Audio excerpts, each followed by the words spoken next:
Les préparatifs du championnat d'Afrique de boxe arabe vont bon train. Compte tenu de l'échéance qui attend nos 5 compétiteurs dans cette discipline sportive, la rédaction de la radio-télévision Nazareth s'est entretenue avec le président de la Fédération africaine de boxe arabe afin de prendre la température des préparatifs de cette compétition et celle des Panthères qui, pour certains, devront défendre leur titre dans quelques jours sur la terre du Zalon national. Comme un maestro, ce dernier a répondu favorablement à notre échange dans le but d'édifier le grand public. Les préparatifs vont bon train.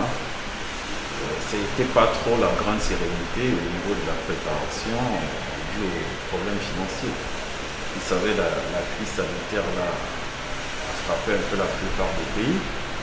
Donc il n'était pas facile pour moi aujourd'hui d'avoir 2 équipes nationales en préparation, une à Port-Gentil, une à Libreville.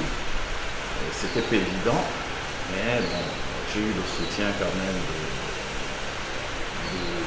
président de ligue de ces 2 provinces et de l'équipe nationale.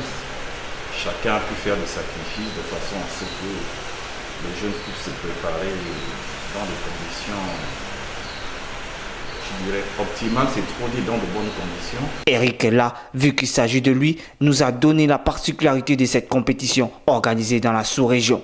Donc, la particularité de cette compétition, c'est que ça permet à nos boxeurs de rentrer dans l'histoire de la boxe arabe. Vous savez que notre fédération, elle est différente des autres fédérations. C'est une fédération des îles et de l'Afrique. Donc, on va dire que c'est une sous-fédération internationale.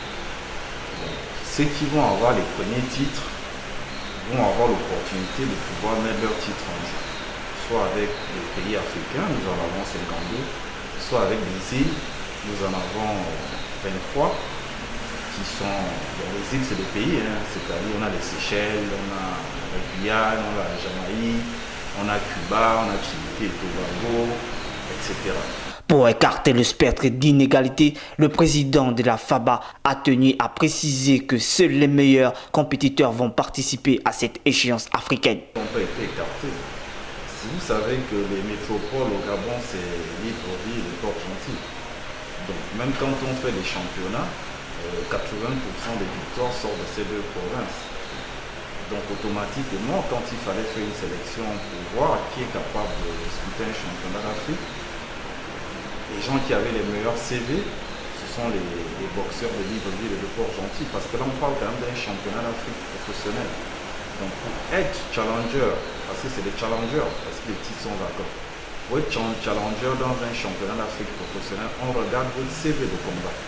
En revanche, la sélection nationale devra emprunter la voie terrestre pour se rendre à Malabo, la capitale de la Guinée équatoriale, pour représenter le Gabon à cette grande messe des poings et pieds. Toutes les conditions administratives ont été remplies.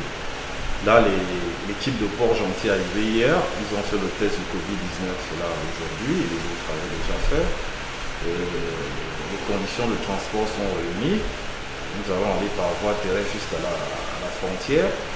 Ils vont nous récupérer jusqu'à Mongomo. Le président, son excellence Théodore Ndazoro, a affecté un avion pour nous prendre à Mongomo jusqu'à Bata. Et la compétition a lieu à Bata, samedi la semaine prochaine. Donc on va arriver, je dis à Bata, à Malabo, pourtant pour moi, la semaine prochaine. Il faut retenir que c'est la première fois que ce championnat d'Afrique de boxe arabe pose les valises en Afrique centrale et en tant que ressortissant de cette zone, Eric Labekale ne peut que se réjouir de cette importante organisation dans le bassin du Congo.